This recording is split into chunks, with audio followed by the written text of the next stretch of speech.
Juan, ¿cómo estás? Hola Muchas gracias Fabián. por participar en este espacio que hemos organizado acá en el Hospital Piñero, producto, bueno, de todo esto que estamos viviendo de la pandemia, y a través de este sistema podemos comunicarnos, por suerte.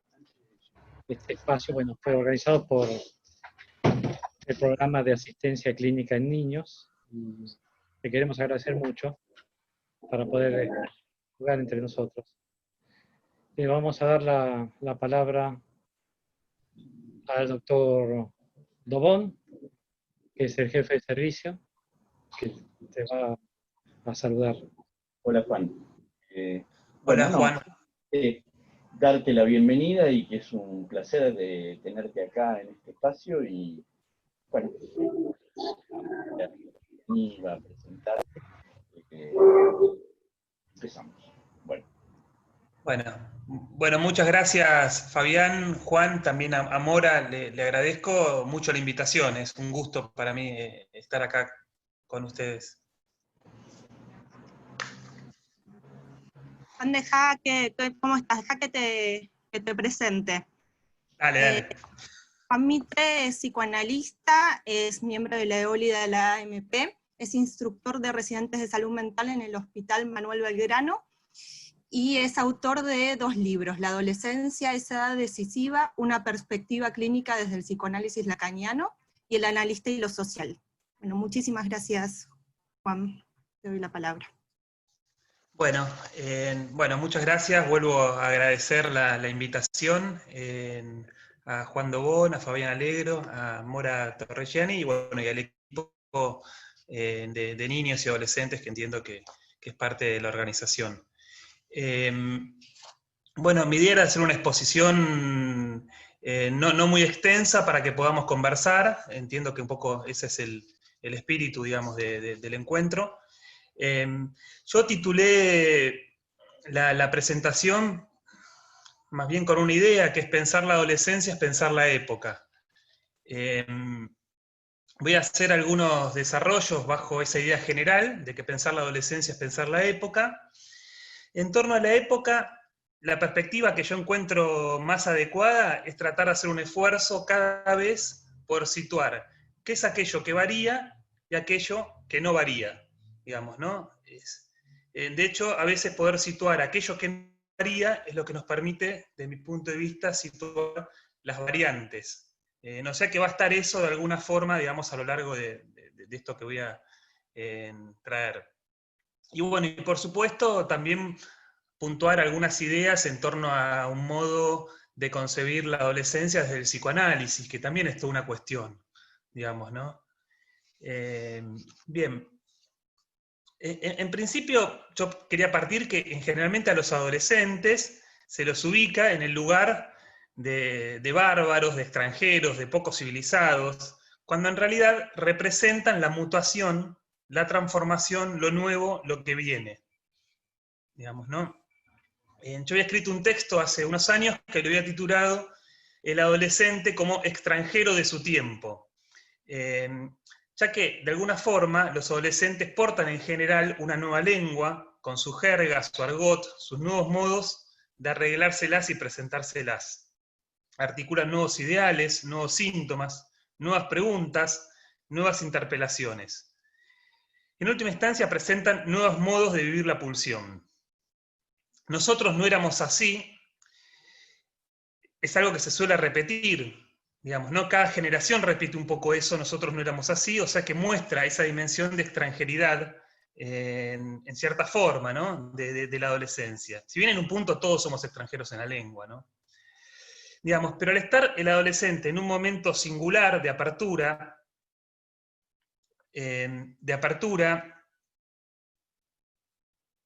¿se escucha? Sí, ¿no? Bien.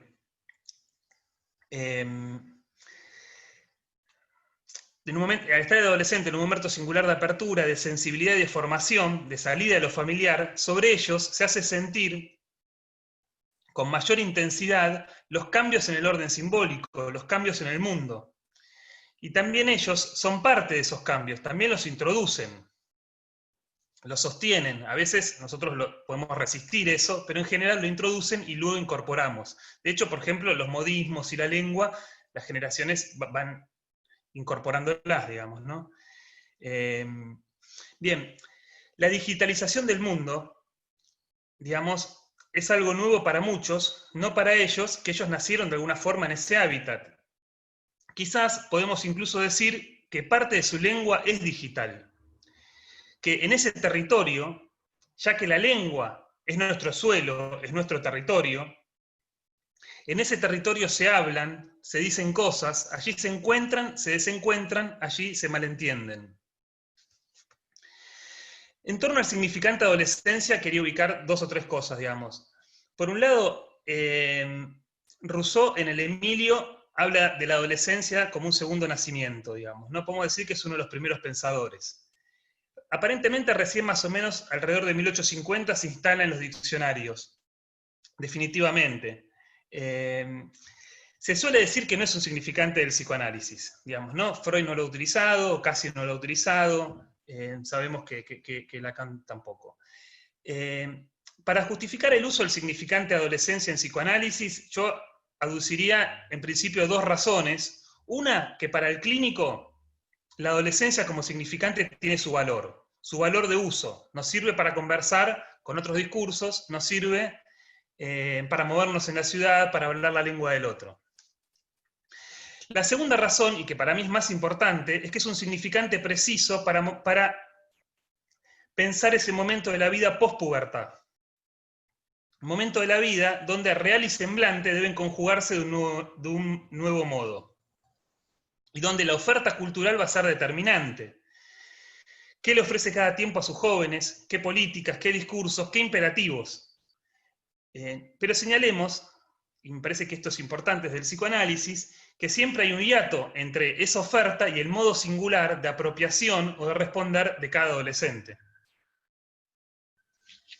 Me parecía que para pensar un modo analítico de pensar la adolescencia, digamos, ¿no? Porque yo he discutido mucho con eso de que no se puede pensar la adolescencia del psicoanálisis, digamos, en el sentido de que no era un significante del psicoanálisis, ¿no? Di bastantes vueltas en algún momento en torno a eso.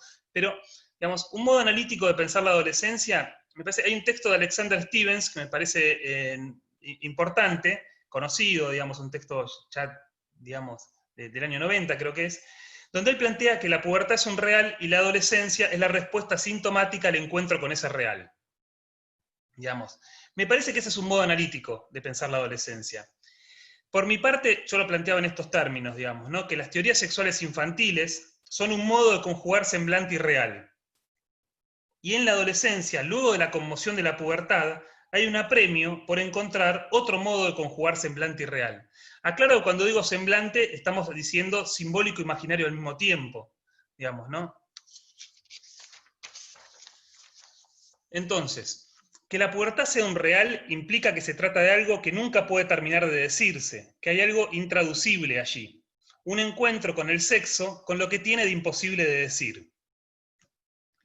En palabras de Lacan, la sexualidad agujerea lo real y nadie zafa bien del asunto. O sea que hay un universal del fracaso, eso es para todos. O sea que se trata del encuentro con el desarreglo esencial de la sexualidad humana. ¿Qué quiere decir primer encuentro con el desarreglo esencial de la sexualidad humana? Que un chico, una chica, un chique, no sabe por estructura qué es lo que hay que hacer en torno al sexo. Es decir, eso es algo que no varía, digamos, ¿no? Ese es un punto invariante. Bien. Entonces, nosotros podemos decir que hoy, en ciertos sectores, los modos de vivir la sexualidad se están modificando, ¿no? Cierta tolerancia a la diferencia, ciertas prácticas de cuidado, las nuevas tramas, donde me parece que el feminismo, donde la trama feminista ha tocado las sensibilidades de muchos, afectando los cuerpos, argumentando, entiendo que proponen, reclaman nuevos modos también de conjugar semblante y real. Al mismo tiempo, digo, tenemos el mundo consumo, individuos que están fuera de discurso, fuera de toda argumentación, digamos, ¿no? Que no se sostienen en discursos, se sostienen muy precariamente en discursos, digamos, ¿no? Ya que voy a tratar de tomar esas dos dimensiones de lo nuevo, digamos. Por un lado, nuevas tramas, y por otro lado, digamos, esta dificultad de determinados sujetos para poder sostenerse en un discurso. Bien, por supuesto que hay nuevos modos de vivir la sexualidad, hay nuevas eróticas, hay nuevos síntomas, nuevos fantasmas y nuevas defensas. Pero que la sexualidad hace agujero, eso es algo que no cambia. Digamos, ¿no? El desarreglo esencial, como decíamos, es algo que no cambia. Y nosotros nos orientamos en psicoanálisis por la no relación. Digamos, ¿no? Bien. Hay una proliferación de nuevos semblantes, pero está lo real. Y los analistas, me parece, que nos ocupamos de recordarlo. Tal vez ese sea nuestro deber, recordar lo real y situar lo singular, lo incomparable del arreglo de cada uno ante el todismo y ante el relativismo contemporáneo, ante cierto constructivismo que rechaza lo real, y ante las generalizaciones de cualquier orden. Al respecto, creo que estamos en general de acuerdo en que vamos a hablar siempre de adolescencias en plural, y no es lo mismo el ambiente progresista urbano que adolescentes de otras zonas. Pero también es indiscutible, me parece, cómo el feminismo va produciendo resonancias, va produciendo olas y va tocando los modos de vivir la sexualidad. Hay una referencia de Lacan que a mí me parece interesante, que es cuando trabaja en El despertar de primavera, la referencia a la diosa blanca de Robert Graves. Es un libro de Robert Graves, cuando dice que detrás del nombre del padre se encuentra la diosa blanca. El libro de Robert Graves es sumamente interesante y se refiere a las sociedades matrilineales anteriores a las patrilineales. Pero también se refiere a la diosa blanca como musa de la poesía, digamos. O sea, que allí está la cuestión poética también. Y digo esto porque es importante y fundamental todo lo que se normativiza en términos de derechos, pero también el lugar que tiene lo poético. No voy a desarrollarlo mucho, pero por lo menos quería nombrar en esa referencia de Lacan que me parece interesante para retomar, digamos, ¿no? En este contexto. La noción de edad. Voy a otro punto, ¿no? La noción de edad, que en general es una noción complicada, digamos, ¿no? De hecho, si uno se guía por determinados parámetros, siempre cambian las edades en las que habría que enmarcar a la adolescencia, digamos, ¿no? Uno se puede preguntar si acaso hay una edad en la que transcurre la adolescencia. Y si uno utiliza la palabra edad, remite la cuestión a una perspectiva evolutiva, digamos, ¿no? A mí me interesa utilizar la palabra edad como un significante que no remite a determinados años, sino más bien a un momento, a un tiempo, incluso a un lugar, tiempo, zona de paso entre el niño y el adulto, que va a ser una frontera extraña, ya que sabemos que en todo ser hablante, llamado adulto, palpita el niño adolescente que fue. Pero me parece que hay algo también de lo que pasa en la adolescencia que luego podrá leerse, que se leerá a posteriori. Por eso tengo la impresión de que, considero que no solo el tiempo adolescente es un tiempo 2 que resignifica un tiempo anterior. Ejemplo, tenemos ahí, por ejemplo, el caso Emma, donde una escena sexual infantil se vuelve traumática luego de la pubertad, sino que también el tiempo adolescente será resignificado y leído en el futuro. Por eso no solo la clínica con adolescentes enseña sobre ese enigmático momento de la vida, sino también la clínica de los adultos, ya que muchas veces ellos hablan de los impases de su adolescencia, de ese momento de su vida donde tomaron determinadas decisiones, etc. Y de los impases de ese momento. O sea que digo que hay algo del decir adolescente que puede leerse en un tiempo segundo. Bien. También para problematizar la noción de edad, tenemos, por ejemplo, lo que trae Lacan en la locución sobre la psicosis del niño, cuando habla del niño generalizado, que estamos en la época del niño generalizado a partir de un dicho de Malraux, del escritor Malraux, cuando dice que ya no hay grandes personas, etcétera, digamos, ¿no? También tendríamos esa noción, me parece, que problematiza desde el psicoanálisis de un modo interesante la noción de edad. Freud también está esto, porque Freud dice, en Las metamorfosis de la pubertad, dice, uno de los logros psíquicos más importantes es el deshacimiento de la autoridad de las figuras parentales. Y enseguida agrega, hay personas que nunca lo logran. Es interesante eso, digamos, ¿no? Digamos, si hay personas que nunca lo logran, es decir, que se puede estar en una posición infantil toda la vida, digamos, ¿no? Pero también yo me pregunto, para pensar lo que varía, digamos, ¿no? ¿Qué pasa a su vez cuando esa autoridad nunca la tienen ni la tuvieron los padres? Digamos, creo que también hay algo nuevo ahí, que hay, en ciertos casos, algo de eso ha variado, donde nunca está esa autoridad directamente instalada, digamos, en el otro parental. Ligadura y desligadura, digamos, para pensar el lazo filiatorio. El lazo filiatorio es paradojal, digamos, ¿no? Donde está en juego tanto la ligadura como la desligadura. Donde la cuestión no es lineal, porque no viene primero la ligadura y luego la desligadura, digamos, ¿no?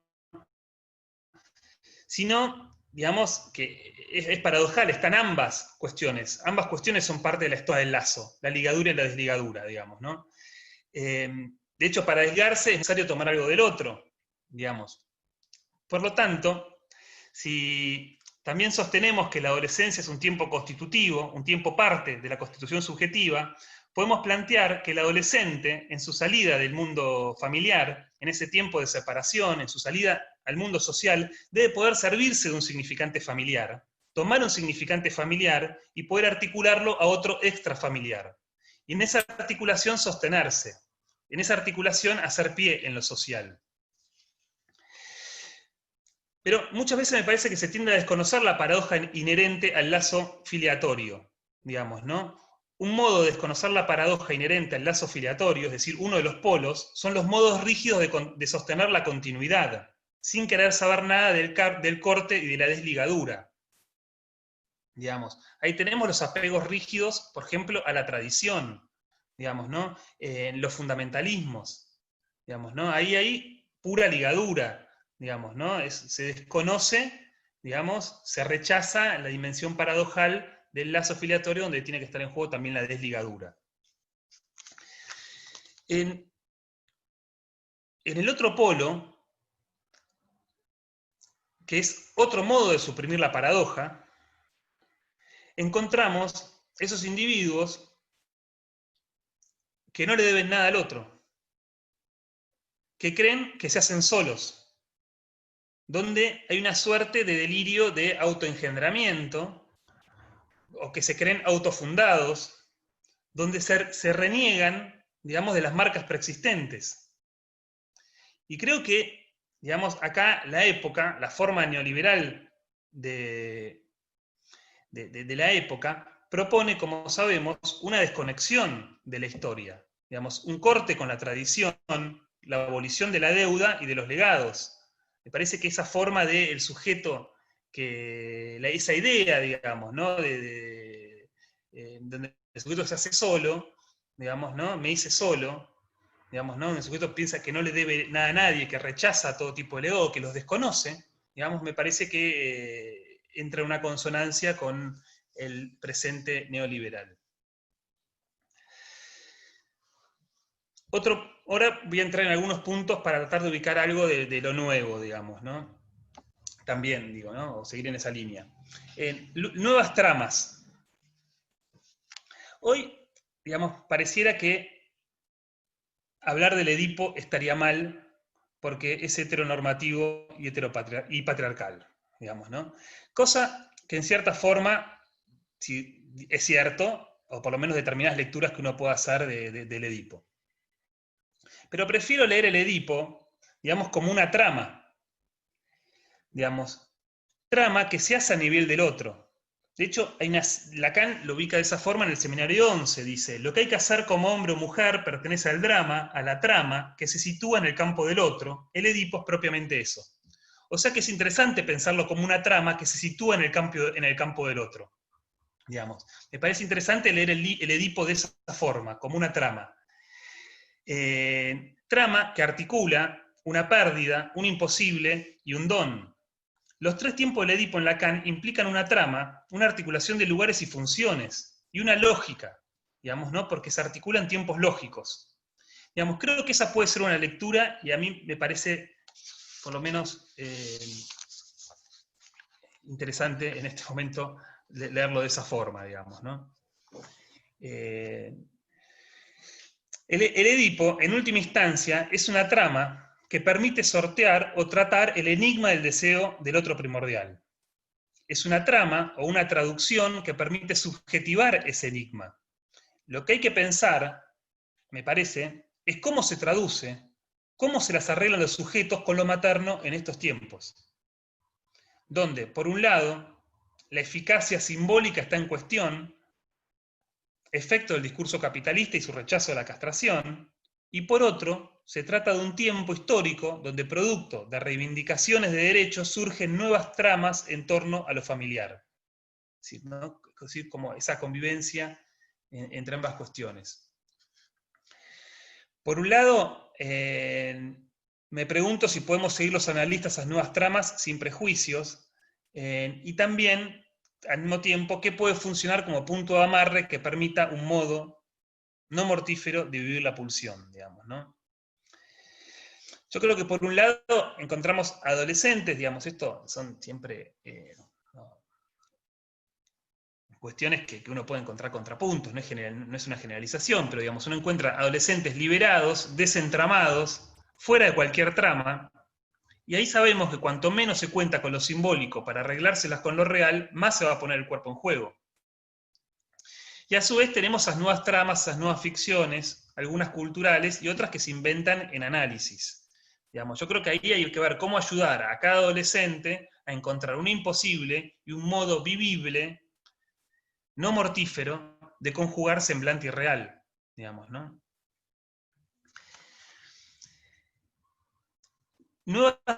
En torno a las defensas, quería traer algo como para pensar algo en relación a la defensa, porque también me parece que es poder pensar las nuevas defensas. Ahí hay un texto de Serge Cotet, que a mí me parece interesante, donde él plantea esta cuestión, digamos, que a partir de determinados estudios sociológicos, un poco lo que determinan de esas encuestas es que hoy, para los adolescentes, ir a la cama es como tomarse un vaso de agua, ¿no? Dice un vaso de agua, o sea, como sería algo completamente inocuo, no es ni siquiera un vaso de Coca-Cola, ¿no? Que no haría nada, digamos, ¿no? Un vaso de agua en ese sentido. Dicen que es como tomarse un vaso de agua. Ahí es interesante la lectura que hace Cotet de eso, porque él dice, advierte que esa indiferencia ante el encuentro sexual es el modo en cómo se presenta la defensa. Digamos, ¿no? Y eso me pareció interesante para, no sé, poder empezar a pensar esas nuevas defensas también, digamos. ¿Cómo se presenta la defensa hoy? Digamos, ¿no? ¿No? Hacer como si nada, como si no fuera nada. Digamos, ¿no? Ahí estaría la defensa.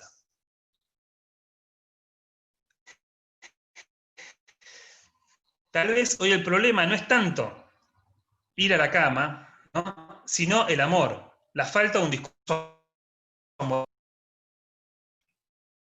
digamos, ¿no? La dificultad para soportar, sin un marco de discurso, la presencia del deseo.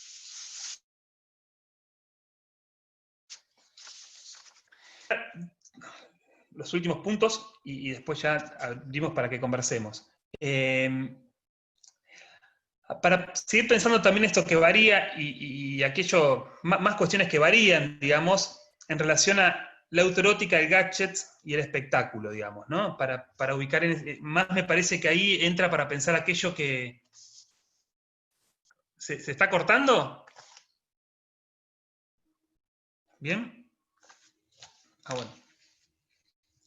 Ah, porque acá me ponen que se corta, por eso...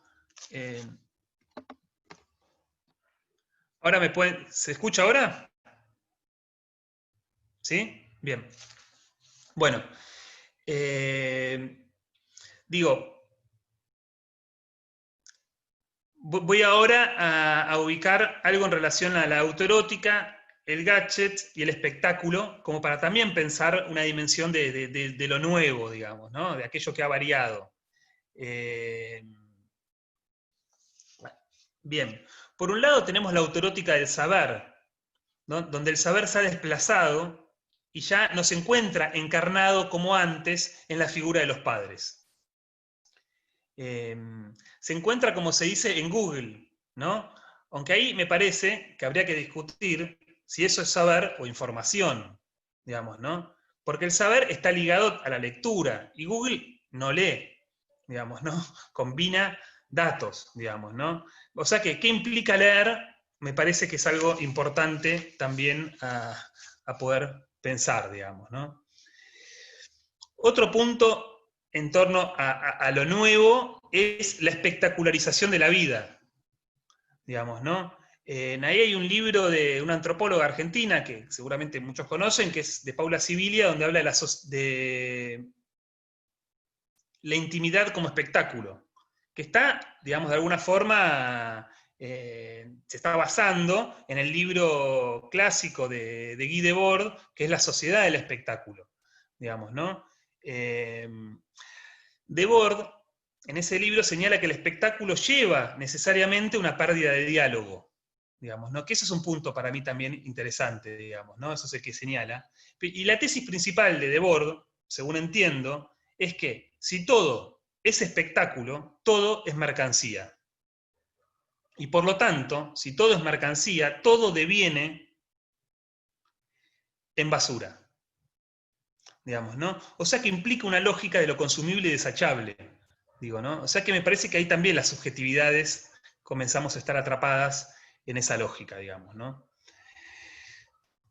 Y el otro punto es el goce autista del objeto técnico, digamos, ¿no?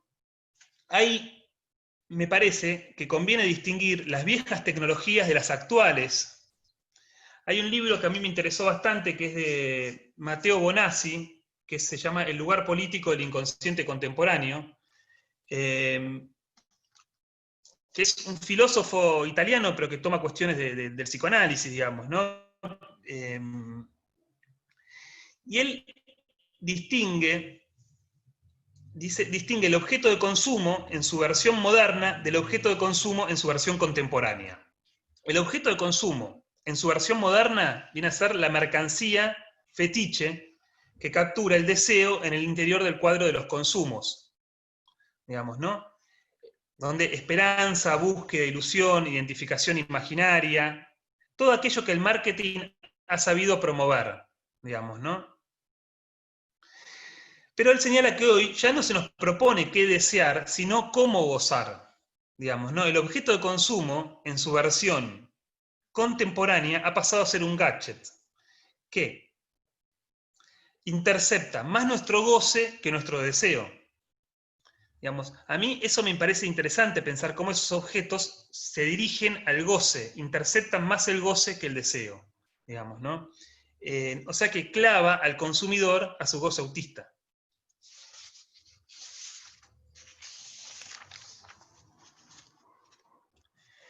Bien. Benjamin, por ejemplo, ha hecho referencia en cómo la aceleración de datos impide reflexionar sobre las propias vivencias y transformarlas en experiencias. Y Agamben, en Infancia e Historia, también toma cómo las experiencias hoy se realizan fuera del hombre, en las máquinas, digamos, ¿no? Al respecto, me parece que el espectáculo y la prisa de la hiperconexión fomenta un lazo que desarticula la palabra y saltea el tiempo para comprender. Así como también desconecta las palabras del cuerpo. A veces el malestar, ¿no? Es algo que me parece que se escucha, se dirige a las redes sociales, y es habitual que encontremos con sujetos que allí dirigen sus cartas. Podríamos decir, ¿no?, que hemos pasado de la carta al padre a la carta a la red social, ¿no? Por supuesto que allí a veces se encuentra un destinatario y puede darse un encuentro significativo. Otras veces me parece que el anonimato y la soledad globalizada se hacen sentir en el cuerpo. Pero bueno, hay que decir que cada quien tiene una relación singular a su red social. Hablarle al analista implica articular un decir a un cuerpo. ¿Cómo resuena un decir en el cuerpo? Y creo que ahora también, con las sesiones que venimos teniendo de forma remota, nos permite también distinguir la presencia de lo presencial. Digamos, ¿no? Me parece que eso es algo que bueno, creo que es todo un trabajo a pensar. Pero digo, en principio, yo podría decir que implica articular un decir, un cuerpo, digamos, ¿no? Y eso va más allá de si es por vía presencial o incluso puede ser por vía remota, digamos, ¿no? Por último, quería terminar con algo que dice Ricardo Piglia, digamos, porque había traído algo de la lectura antes, donde él se pregunta desde su campo, ¿no? Desde su campo, qué es lo que persiste y qué es lo que ha variado en las formas de leer. Digamos, ¿no? Porque son unas conversaciones que él tuvo, es un libro de conversaciones de Piglia, donde sobre todo toma la cuestión de la digitalización del mundo. Entonces, a partir de esas conversaciones, le preguntan qué ha cambiado y qué persiste en torno, o él se pregunta qué ha cambiado y qué persiste en torno a las formas de leer, digamos, ¿no? Y me parece importante porque también en última instancia la lectura es parte de nuestro quehacer, digamos, ¿no? Entonces dicen, ¿qué es lo que persiste y qué es lo que ha variado en las formas de leer? Y dice Piglia que desde su perspectiva la cosa no ha variado, porque leer ha sido siempre pasar de un signo a otro. Dice, la lectura veloz es una especie de chiste idiota. Lo que se ha acelerado es la posibilidad de acceso a los textos, pero no la lectura misma. Una cosa es la velocidad de la luz de las computadoras y otra es la velocidad de los cuerpos. Bueno, yo dejaría acá y si quieren conversamos un poco en función de los temas que les interesen, digamos, ¿no? Bueno, Juan, la verdad, impecable, un gusto escucharte. Solamente al modo de poder abrir el diálogo, así los demás van preparando preguntas o intercambio, me pareció impecable cómo del principio al final va llevando esta tensión entre lo que varía y lo que no varía. Porque justamente en el malestar de la época, cada vez que se aborda el tema, en este caso de adolescencia, pero también es extensible a otros temas, a las patologías de época, etc., en realidad la respuesta casi diría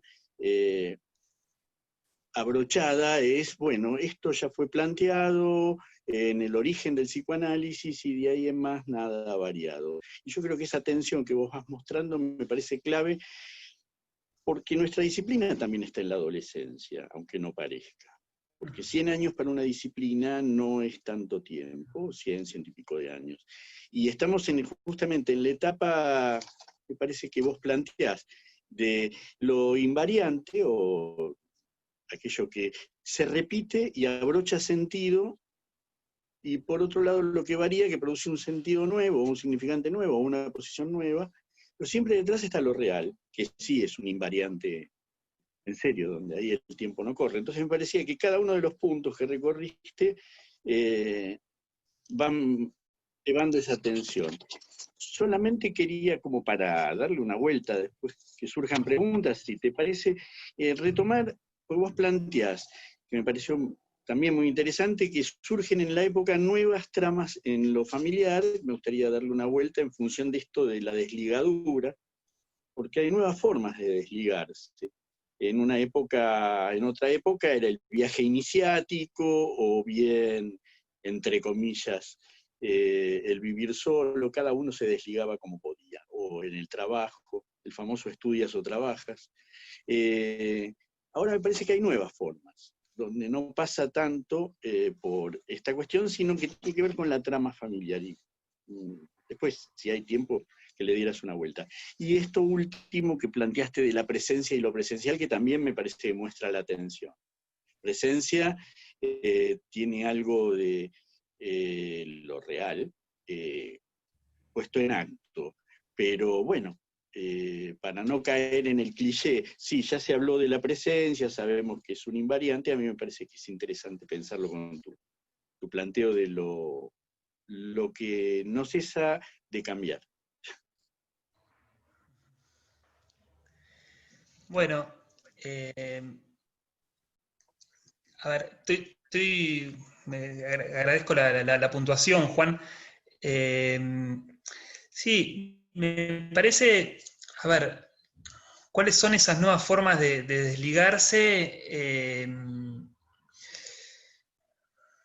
A ver, ahí a mí me parecía interesante plantear, digamos, la paradoja del lazo filiatorio, digamos, ¿no? Cómo está en juego ambas cosas, ligadura y desligadura. Me parece que a veces es un intento de desligadura, digamos, a ver, o hay modos de desligadura sin poder servirse o sin poder tomar nada del otro, digamos, ¿no? Y me parece que ahí hay un problema, digamos, en general, digamos, ¿no? Cuando el sujeto no puede servirse de algo del otro, no puede tomar algo del otro, digamos, ¿no? Para intentar, digamos, separarse o desligarse. Pero bueno, fue más una puntuación para tratar de pensar, digamos, ¿no? No sé si podría hacer, digamos, una descripción, digamos, en este momento, digo, ¿no? De las formas, digamos, ¿no? Sí, me parecía por ahí, viste, que también me resonó con lo que decía Freud, digamos, ¿no? Que es un momento de deshacimiento de la autoridad parental, pero digo, ¿qué pasa cuando nunca, que uno ve en esta época, digamos, ¿no? Cuando no está encarnada la autoridad en los padres, digamos, ¿no? Donde de hecho es algo que uno lo ve en las problemáticas a veces escolares, digamos, ¿no? Donde no hay los docentes no pueden tener una autoridad, por supuesto que no pueden tenerla porque para Freud había una transferencia de autoridad, ¿no? De los padres a los docentes, por ejemplo, ¿no? Era una lectura clásica, eso está en Psicología del Colegial en Freud y en otros lugares también. Pero digo, por supuesto, ¿qué pasa cuando nunca estuvo la autoridad, digamos, en los padres, digamos? Yo tengo la idea de que la autoridad hoy, más bien, hay que ver cómo se puede generar y que se genera a partir de un decir, digamos, a partir de un decir y a partir de determinados actos. Nadie la tiene de antemano, digamos. Es decir, en esa caída de los semblantes de autoridad, me parece que nadie tiene la autoridad de antemano, sino que a partir de un decir y de determinados actos, eso se genera.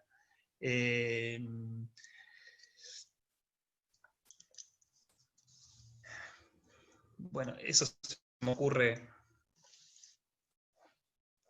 Decía que reeditaría algo del proceso lógico de alienación-separación, porque separación no sería el corte, como decías vos, sin deuda, sin otro, sino justamente hacer algo con la trama del otro, para poder separarse, ¿no? Totalmente. Sí, totalmente. Me parece que claro, que hay digamos, son dos operaciones, son como las dos caras de una misma moneda, digamos, operación de alienación-separación en ese punto. Ni ligadura, desligadura, exactamente. Sí, por eso me parece que a veces hay como una confusión donde se piensa que primero viene una cosa, después viene la otra. Y si bien es un momento de separación la adolescencia, porque eso está, digamos, un momento de familiar, el problema es cuando alguien no puede servirse, no puede tomar algún significante. Cuando no puede tomar algún significante y a su vez articularlo a un significante del campo social. ¿No? Ahí, ¿cómo alguien puede hacer una articulación? Bueno, me parece que ahí nosotros en la clínica podemos ayudar a los jóvenes y a los adolescentes a ver cómo pueden servirse, tomar algún significante y poder usarlo, ¿no?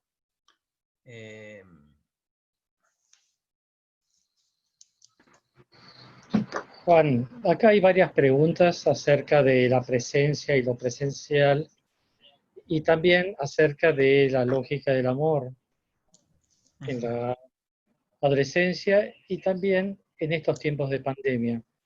De cualquier manera, me pareció tu recorrido, esta travesía, ¿no? Esta travesía como una travesía muy lúcida. Me encantó mucho el concepto de extranjería, porque eso también da cuenta de algún orden de territorialidad, quizás libidinal, que va pasando por diferentes facetas, y al menos pude identificar 3 o 4 formas de extranjería que en algún otro momento quizás uno podría haber evaluado desde el punto de vista de los duelos, ¿no? De haber Asturi. Pero es una extranjería con respecto al lenguaje, con respecto al cuerpo, digamos, y más en este panorama actual de ciertas articulaciones con la cuestión de género, ¿no? Donde un adolescente tiene que hacer un acto deístico en función de su cuerpo también, en función de la sexualidad, no separado de la cuestión de género, pero sí en una faceta que tiene que ver con lo erótico, y lo erótico implica lo afrodisíaco, para decir de alguna manera la cópula, pero también ese orden del amor tan difícil, ¿no? En la adolescencia, y fundamentalmente otra extranjería, otro acto, otro elemento que tiene que ver con la ley, que vos muy bien identificaste.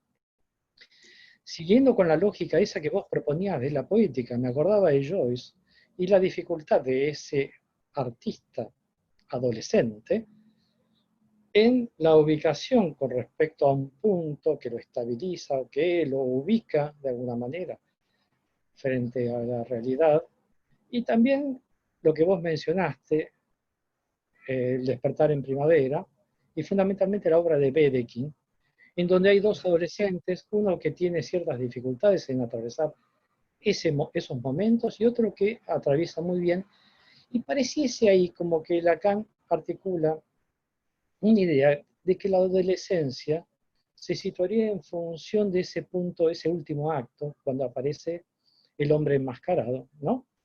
Como si fuese una metáfora del nombre del Padre.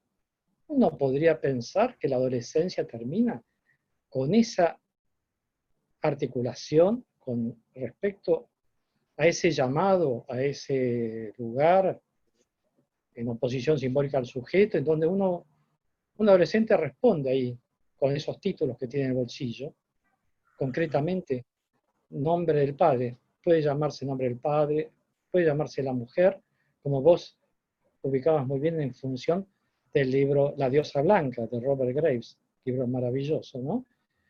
Pero que ahora estaría también puesto en discusión, ¿no? Y para no hablar de Edipo, podríamos hablar de Antígona, una niña que articula y hace pone en juego todo el poder del Estado a partir de un deseo. Entonces, en ese punto, esta cuestión de la adolescencia no termina en función de la edad, como vos decías, pero sí de un acto. Y si no se lleva bien adelante eso, posiblemente la encrucijada dramática determine otro tipo de salida, no por la vía neurótica.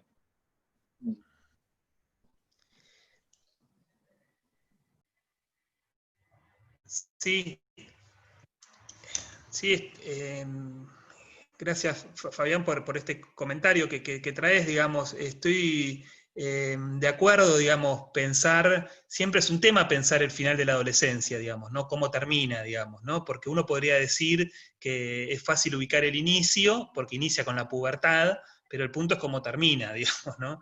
O por lo menos, cómo pensar con una lógica analítica, digamos, la finalización de la adolescencia, que es un poco, me parece, Fabián, lo que vos traes, digamos, ¿no? Porque si no podemos remitirnos a lo que dice, no sé,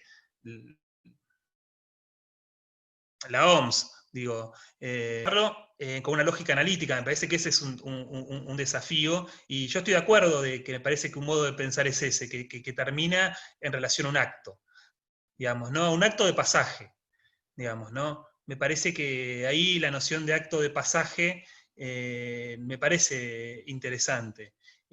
Por supuesto, digamos, ¿no? Que uno si tiene que hacer ahí un raconto un poco histórico, en lo que se llamaba las sociedades primitivas, digamos, ¿no? No había adolescencia, se pasaba de la infancia a la adultez con algún tipo de ritual, generalmente rituales que tenían su dimensión violenta, digamos, se pasaba automáticamente de la infancia a la adultez, digamos, o sea que es una invención el tiempo de la adolescencia que también tiene un montón de coordenadas que bueno, que se podrían recorrer. Pero digo, en ese tiempo, digamos que es un tiempo, es una invención, la adolescencia, una invención moderna. ¿Cuáles son? Digo, que acá creo que se articula también con lo que planteaba Juan antes de pensar las desligaduras, digamos, ¿no?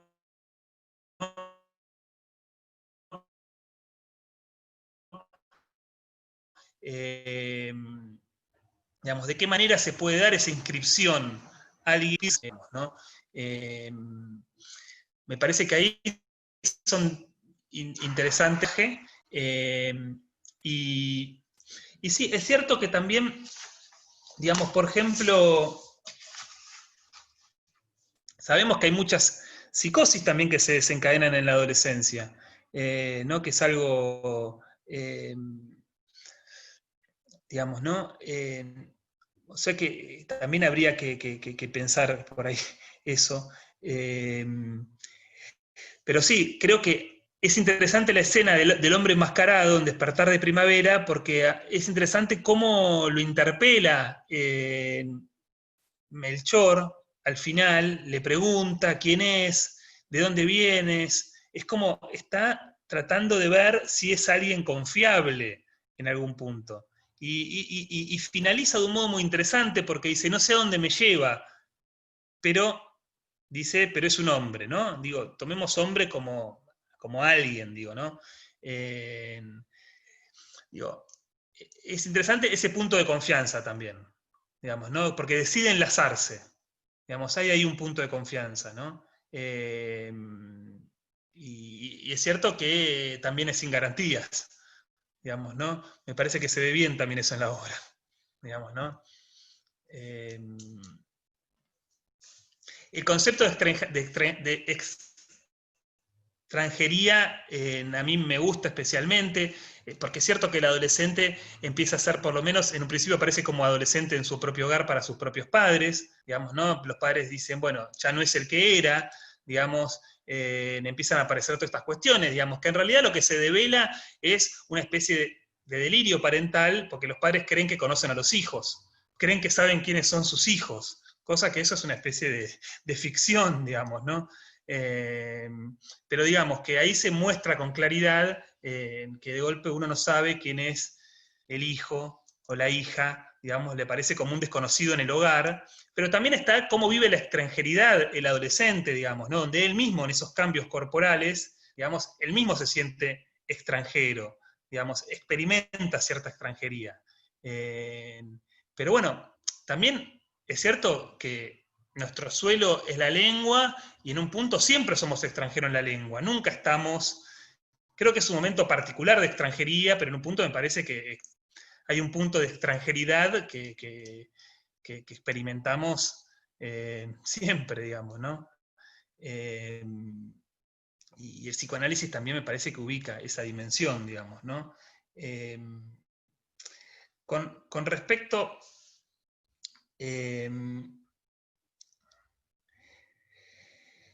a lo presencial y la presencia, sí, me parece, a ver, eso es algo realmente nuevo también, ¿no? Para mí es algo muy nuevo, todo, como para todos o para muchos, digamos, ¿no? Las sesiones por vía remota, etcétera, digamos, ¿no? Todo ese mundo. Es cierto que los jóvenes también estaban mucho más acostumbrados a habitar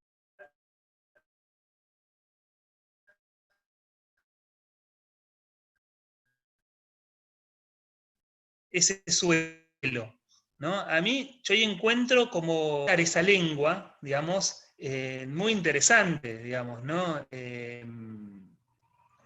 Yo recién ahora me estoy permitiendo a poder utilizar los medios técnicos que nos parece el Zoom o el Skype o el que sea para hacer alguna intervención, digamos, ¿no?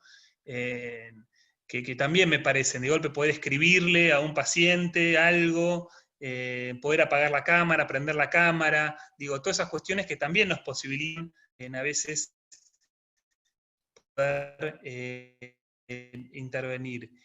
Yo creo que hay algo de la palabra que claramente pasa a través de estas plataformas, puede perfectamente incidir y resonar en los cuerpos, digamos, ¿no? O sea que ahí está para mí la dimensión de presencia. Podemos estar, lo presencial es otra cosa, digamos. Puede estar lo presencial y que no pase nada, digamos.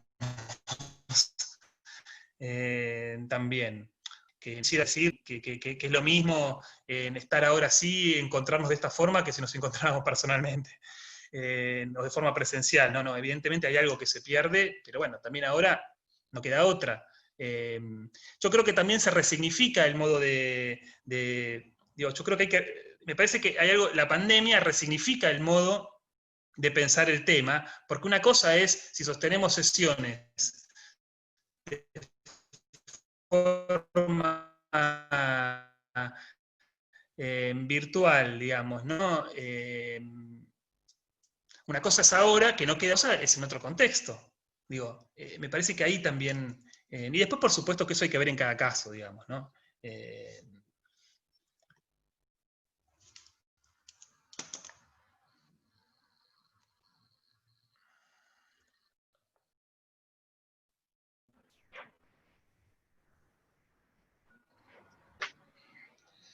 Bueno, están abiertas las preguntas.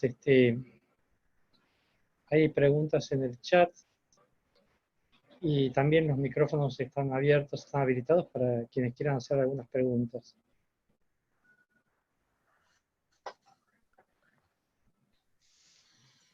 Hola Juan, ¿cómo estás? Mucho gusto, soy Guadalupe. Quería...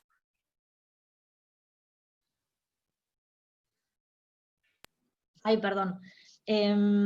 Sí. Me quedé con varias cosas resonando de todo lo que vos comenté, pero particularmente me gustó el concepto de trama, ¿no? Y el hacer trama. Y pensaba en muchos de los adolescentes con los que yo trabajo, donde pensaba este juego que decías vos como del legado y el autoengendramiento, ¿no? Cuando a veces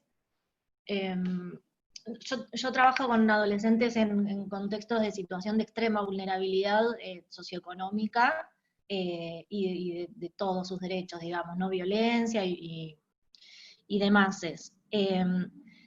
Y la verdad es que pasa a veces que cuando llegan las situaciones familiares, nos ocurre que nos encontramos con las mismas situaciones con hermanos, primos, tíos, y trabajo en una defensoría de niños, entonces a veces los casos de la defensoría son, antes teníamos a la mamá que después creció y tuvo un hijo y siguen como toda la familia llegando como situaciones por las mismas problemáticas a la defensoría, y a veces uno primero empieza con esto, ¿no? De los padres en general, la madre es la que más viene, cuando notan los cambios en los niños y las niñas, esto, el ya no es como era, más o menos a partir de los 11, 12 años, 13, que es cuando el niño que venía ajustándose a las normativas que ellos ponían, a no generar ningún inconveniente y demás, de repente les empieza a resultar como si fuera extranjero, como no comprenden qué le sucede, empieza a responder, empieza a hacer un montón de cosas. Pero pensaba situaciones en las que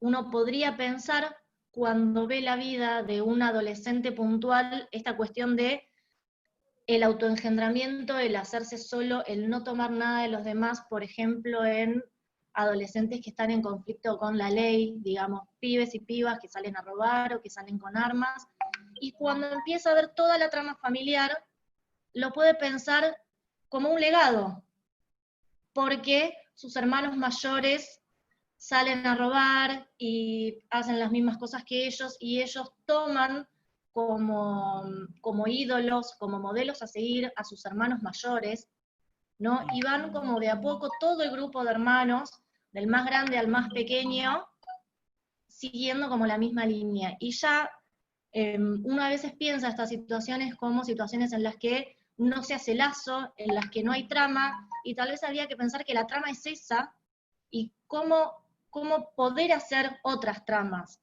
Yo no sé cómo lo pensás esto, pero a mí como que me hace pensar un montón.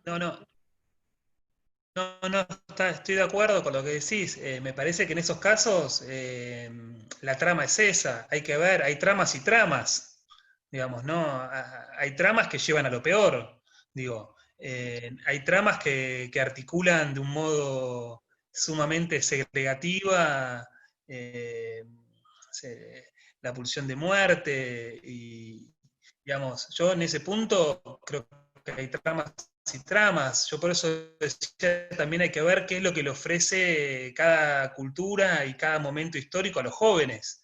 Digamos, ¿no? Hay determinados, yo lo veo esto que vos traés, lo veo en el hospital donde trabajo, digamos. A veces lo único que se le ofrece es, viste, no sé, la esquina, en las armas, y hay ahí un modo también de filiarse, o de afiliarse, digamos, ¿no? Hay una prisa por encontrar una identificación en la adolescencia.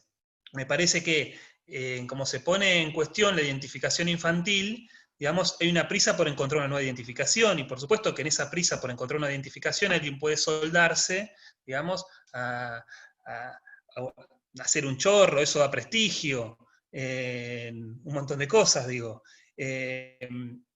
A ver,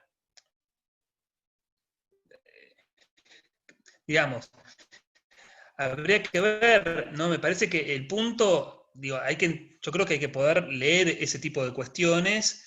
Después el sujeto también va a consentir o no, digamos, a las intervenciones, y en un punto siempre hay un margen de elección, digamos, ¿no? Me parece que nosotros sostenemos eso. Pero sí, yo creo que también hay que ver, digamos, también toda trama, digamos, articula determinados sentidos, y ahí tenemos lo que, por ejemplo, Lacan ubicaba como el goce sentido, digamos, ¿no? Es decir, todo sentido va a articular un modo de gozar, va a vehiculizar un modo de gozar.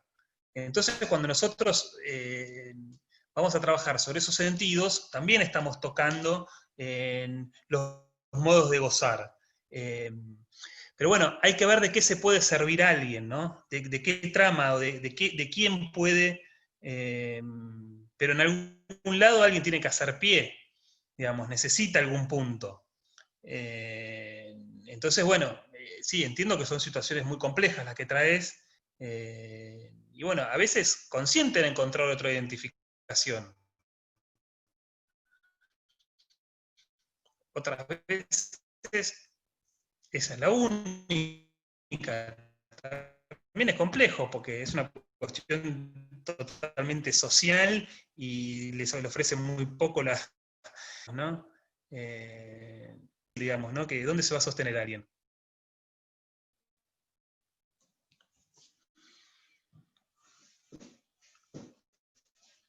No sé si se cortó, tengo la sensación. Sí, un poco a lo último se cortó. No, yo digo que también cuando se cae el mundo del trabajo, también es difícil que alguien pueda sostenerse, o que pueda articularse, o que pueda inscribirse. Entonces, es claro que hay ahí, están estas familias, ¿viste? Bueno, ¿no? La mafia es una familia también, ¿no? Y es un modo de filiación, digo, ¿no? Claramente, digo. Pero bueno,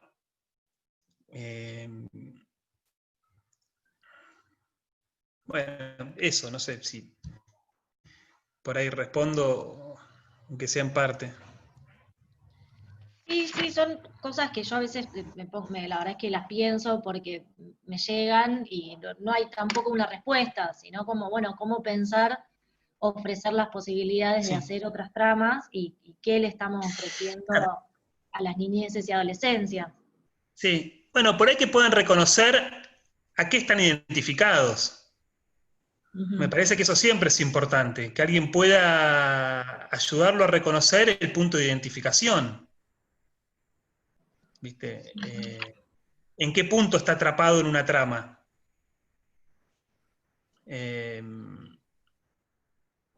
Me parece que eso, me parece que sería, digamos, una respuesta analítica, y después el sujeto, digamos, consciente, no. Pero bueno, al mismo tiempo también hay que ver cómo uno trabaja por políticas públicas que ofrezcan otra cosa, digamos, ¿no? Porque eso también, digo, ¿no? Son ambas cosas, me parece.